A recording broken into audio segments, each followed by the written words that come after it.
माँ दक्षिणेश्वरी दरबार, दरबार यही जो दे खुशी। सभी को जय जय श्री कालका माता। आज हम बात करने जा रहे हैं एक ऐसे सिद्धपीठ की जहां पर नवरात्रि के अष्टमी व नवमी को नहीं होती है आरती।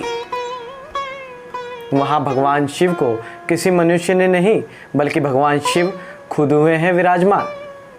द्वापर युग में भी भगवान कृष्ण ने यहाँ आकर की देवी माँ की आराधना। आज की कड़ी में हम बात करेंगे इसी अलौकिक सिद्धपीठ के बारे में, जानेंगे इस सिद्धपीठ का इतिहास व रहस्य। शुरू करने से पहले मेरा आप सभी से विनम्र हाथ जोड़कर निवेदन है कि अगर आप हमारे चैनल पर नए हैं तो हमारे चैनल को लाइक सब्सक्राइब जरूर करें और पूरा वीडियो एंड तक जरूर देखें। बेल आइकन प्रेस करना ना भूलें ताकि हमारी अगली आने वाली वीडियो आपको मिले सबसे पहले। तो चलिए ज़्यादा समय ना लेते हुए शुरू करते हैं। यह प्राचीन सिद्धपीठ परम शक्ति माँ कालका का है। देश की राजधानी दिल्ली में नेहरू पैलेस के निकट माँ भगवती का यह पावन दरबार विराजमान है। यहाँ आने वाले हर भक्त की होती है मनोकामना पूर्ण, इसीलिए इस दरबार को मनोकामना सिद्धपीठ भी कहा जाता है। इस सिद्धपीठ की तारें अनादिकाल से लेकर द्वापर युग और द्वापर युग से लेकर कलयुग तक जुड़ी हुई हैं। माना जाता है अनादिकाल में असुरों द्वारा सताए जाने पर इंद्र आदि देवता ब्रह्मा जी की शरण में गए। तब ब्रह्मा जी सहित इंद्र आदि देवता ऐरावली पर्वत शंखरा के सूर्यकूट नामक पर्वत पर आकर माँ जगदम्बा की स्तुति की। देवताओं की पुकार सुन माँ आदिशक्ति जगदम्बा ने वहां पर माँ कौशिकी को देवताओं की रक्षा के लिए भेजा। तब माता कौशिकी ने अनेकों राक्षसों, असुरों व दैत्यों का अंत कर दिया। माता के साथ चल रहे युद्ध में एक और भयानक राक्षस उत्पन्न हुआ जिसका नाम रक्तबीज था। रक्तबीज को यह वरदान था कि उसका रक्त जहां भी भूमि पर गिरेगा वहां पर उसी के समान एक और राक्षस प्रकट हो जाएगा। माँ कौशिकी ने जैसे ही अनेकों राक्षसों का वध कर रक्तबीज पर शूल से वार किया, रक्तबीज का रक्त जैसे ही भूमि पर गिरा वहां पर एक और भयानक राक्षस उत्पन्न हो गया।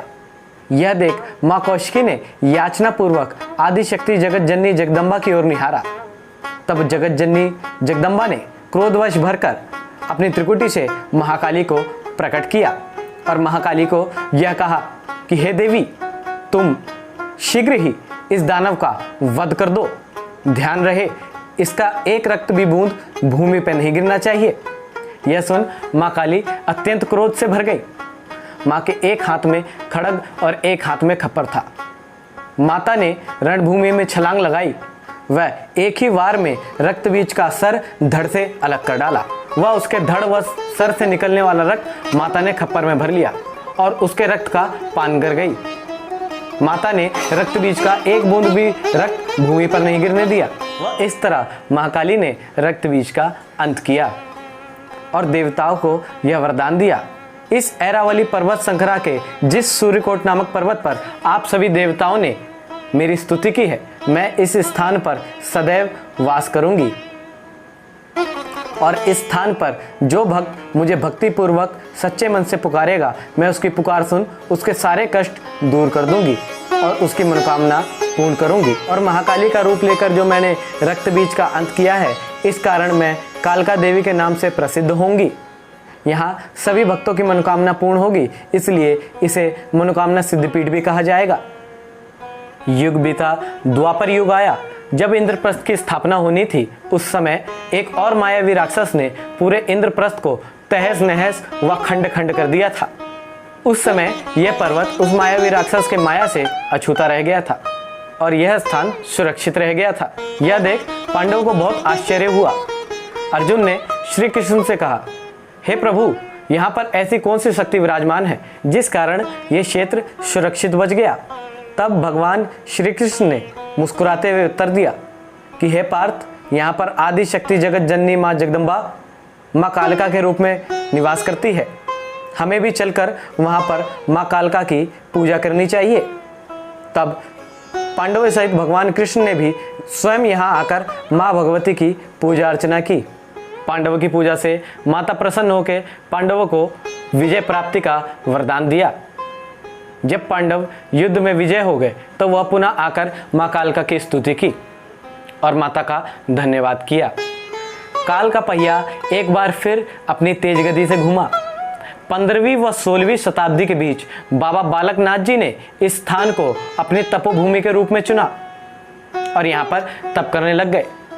उनकी तपस्या पूर्ण होने के पश्चात माँ कालिका ने उनको साक्षात दर्शन दिए और उनको अपनी सेवा का अवसर प्रदान किया। तब बाबा बालकनाथ जी के कहने पर अकबर के दरबार के पेशकार केदारनाथ जी द्वारा इस मंदिर का निर्माण व जीर्णोद्धार कराया गया। तब से लेकर अब तक यहाँ पर नाथ संप्रदाय के शिष्य ही मुख्य पीठाधीश्वर हैं। वैसे तो माँ के दरबार की लीला अपरंपार है और उनकी विशेषता ही उसी के समान अपरंपार है, पर उनमें से कुछ विशेषता मैं आपको बता रहा हूँ। जैसा कि आप सभी जानते हैं कि सूर्य ग्रहण व चंद्र ग्रहण के समय सभी मंदिरों के कपाट बंद कर दिए जाते हैं, पर विश्व में एक कालिका मंदिर ही ऐसा है जहां पर सूर्य ग्रहण व चंद्र ग्रहण के समय कपाट बंद नहीं किए जाते। इसके पीछे का कारण यह भी हो सकता है कि ग्रह मंडल में जितने भी ग्रह हैं वह सब माँ कालिका के अधीन हैं। एक और रोचक बात सामने आई है। यह सिद्धिपीठ पूर्वाभिमुख है। जो सिद्धिपीठ पूर्वाभिमुख होता है वह परम कल्याणकारी व मोक्षदायिनी होता है, मोक्ष को प्रदान करने वाला होता है, ऐसा हमारे शास्त्रों में उल्लेख है। तीसरा विशेषता का कारण यह है कि यह मंदिर अपने आप में यंत्र कोण है। जी हाँ, आपने सही सुना, इस मंदिर का निर्माण यंत्र कोण किया गया है। यह अपने आप में ही एक यंत्र है। कहा जाता है जहाँ जहाँ आदि शक्ति जगदम्बा ने अवतार लिया वहाँ भगवान शिव भी अवतरित होते हैं। जैसे भुवनेश्वरी अवतार के साथ भगवान भुवनेश्वर, माँ तारा के साथ भगवान तारकेश्वर, उसी तरह यहाँ माँ कालिका के साथ भगवान महाकालेश्वर विराजमान है। यहाँ पर भगवान शिव को किसी मनुष्य द्वारा विराजित नहीं किया गया है। यहाँ भगवान शिव स्वयंभू हैं। स्वयंभू का अर्थ जो खुद से प्रकट हुआ हो। भगवान शिव का लिंग यहाँ धरती को चीरते हुए प्रकट हुआ है। आश्चर्य की बात तो यह है कि मंदिर प्रांगण को और फैलाने हेतु शिवलिंग को कहीं और स्थान दिया जाना था। शिवलिंग के चारों तरफ खुदाई होने पर भगवान शिव के इस लिंग का अंत मिला ही नहीं। इसलिए कहा जाता है भगवान शिव आदि अनंत है, जिसका कोई अंत ना हो। यहाँ नवरात्रि में उच्च कोटि के पुरोहितों द्वारा सतचंडी के पाठ भी किए जाते हैं। क्योंकि यह सिद्धिपीठ माँ कालिका का है, इसलिए यहाँ पर तंत्र युक्त, वेद युक्त और यंत्र युक्त तीनों ही प्रकार से माँ भगवती की पूजा अर्चना की जाती है।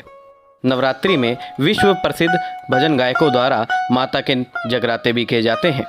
सबसे आश्चर्य की बात तो यह है कि नवरात्रि की अष्टमी व नवमी के दिन यहाँ पर आरती नहीं की जाती। इसके पीछे कारण यह है कि अष्टमी व नवमी को माँ कालिका मेला घूमने जाती है। अनादिकाल में ब्रह्मा जी व इंद्र आदि देवताओं ने इसी ऐरावली पर्वत श्रृंखला के सूर्यकूट नामक पर्वत पर माँ भगवती की स्तुति की थी। माता ने इसी पर्वत पर देवताओं को वरदान दिया था। द्वापर युग में भगवान कृष्ण व पांडवों ने भी इसी स्थान पर आकर माता की पूजा की थी। 15वीं और 16वीं शताब्दी में बाबा बालकनाथ को भी माँ कालिका ने यही दर्शन दिए थे। वर्तमान में यह स्थान देश की राजधानी दिल्ली के नेहरू पैलेस के निकट स्थित है। यह सिद्धिपीठ श्री कालिका मंदिर व मनोकामना सिद्धिपीठ के नाम से प्रसिद्ध है। आज भी यहाँ जो भक्त सच्चे मन से माँ को पुकारता है, माता उसके सारे दुखों का नाश कर देती है, वह उसकी झोली खुशियों से भर देती है। ये मैं नहीं, मेरा अनुभव कह रहा है। अपनी जिंदगी में एक बार तो जरूर माँ कालिका के इस पावन सिद्धिपीठ के दर्शन अवश्य करें। मेरा पूरा विश्वास है माँ आप सभी के दुखड़े हर लेगी।